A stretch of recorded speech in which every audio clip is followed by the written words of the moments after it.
Bonjour à tous et bienvenue. Aujourd'hui, on va parler de l'iPhone 12 mini. Il est arrivé. Ça fait déjà 2 jours que je l'ai. Donc là, je suis en train de le tester. Donc, on va faire un petit déballage. Et puis, on va voir vite fait. Alors, vite fait, on va pas rentrer dans les détails. Parce que pour la plupart des gens, les specs sur papier, voilà quoi.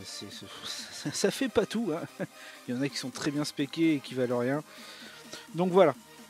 Là, on est clairement sur un produit comme d'habitude. C'est le nouveau, donc c'est le plus puissant, hein. Donc voilà, on est sur de la puce A14 Bionic. Alors pour beaucoup, ça ne veut rien dire. Et c'est pas grave, c'est juste pour vous dire que c'est le plus puissant du moment, voilà. Bon, est-ce qu'il y a besoin de plus puissant? Je sais pas. L'iPhone 11 tourne très bien, peut tout faire tourner. D'ailleurs, j'ai testé l'iPhone 7, hein, même l'iPhone 7 aujourd'hui peut tout faire tourner.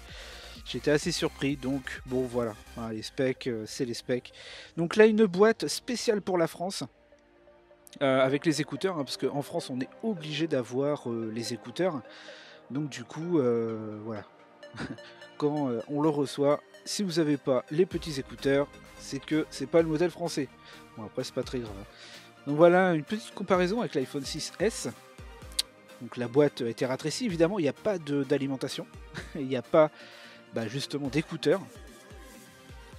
Donc ça a été énormément réduit. Donc les écouteurs, enfin le câble qui est fourni dedans, hein, comment dire, c'est acheter un câble. Pas tous, pas pour tout le monde, mais pour certains, acheter un câble parce qu'en fait c'est un câble qui n'est pas USB, hein, c'est de l'USB-C vers le Lightning. C'est pas de l'USB classique sur le Lightning. Donc ça peut poser problème pour certaines personnes. Acheter un câble. Donc voilà le bébé. Donc pourquoi le mini? Parce qu'il est craquant. Il est craquant. L'écran est beau, pratique. Il est pas trop petit, pas trop grand. Pour moi, ça. Alors pour celui-là qui est habitué au Pro Max, voilà, évidemment, ça va être minuscule. Sinon, qu'est-ce que c'est agréable à utiliser.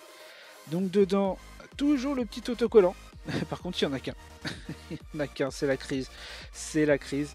Le petit câble qu'on a parlé. Et bien c'est tout. Et ben c'est tout. De petite boîte. L'histoire de la petite boîte là, ça fait énormément d'économies à Apple. Parce qu'au niveau du stockage et du transport, du coup pour le même prix on peut en mettre beaucoup plus. Donc là on va enlever la protection en façade. Yeah. Il est super beau. Évidemment, donc il est 5G. Alors 5G ultra rapide. Alors, moins rapide que d'autres pays, hein, parce qu'en France, je vais pas rentrer dans les détails, hein, mais ça sera du débit moindre qu'à l'étranger. Mais ça sera évidemment du rapide. Mais bon, d'ici là qu'on l'a partout, c'est pas tout de suite. Mais il a la 5G. Voilà, ça c'est bon. Hein, au niveau étanchéité, hein, on est bon, hein, du 6 mètres. Voilà, donc si vous nagez à 6 mètres de profondeur avec votre téléphone, c'est pas tous les jours, hein. C'est pas tous les jours qu'on va à 6 mètres de profondeur. Donc on va dire qu'on n'est pas trop mal. Au niveau de l'accroche réseau, alors ça, je vais faire un retour sur une autre vidéo. Je vais le tester.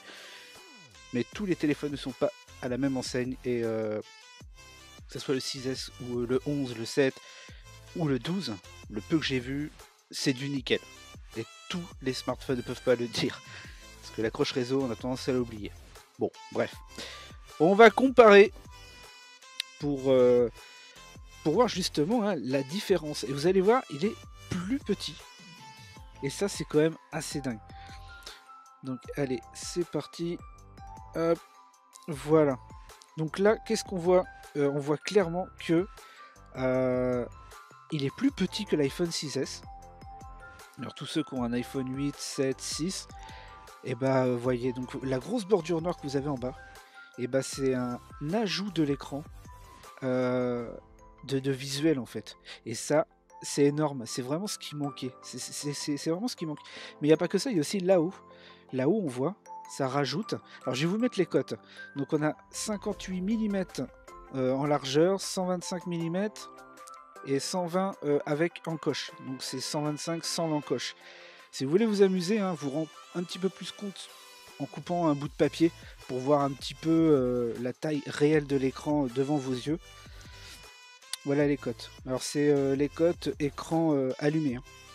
Là c'est un petit test de l'écran, parce que oui, c'est un écran AMOLED, même pour le petit, parce que l'iPhone 12 a les mêmes specs que le Pro Max, sauf le capteur LiDAR qui est pas. Hein. Et un capteur photo. Mais sinon, à l'intérieur, c'est exactement le même écran. Et regardez la qualité entre écran LCD et écran AMOLED. Je vous laisse deviner lequel est le LCD.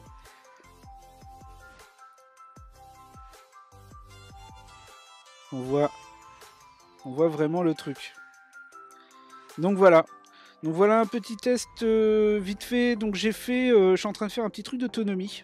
Et c'est pas si dégueulasse que ça, l'autonomie est bonne. Je fais largement la journée, je suis assez surpris pour un petit appareil. Et ben je vous dis bye bye, à très bientôt. Allez, ciao.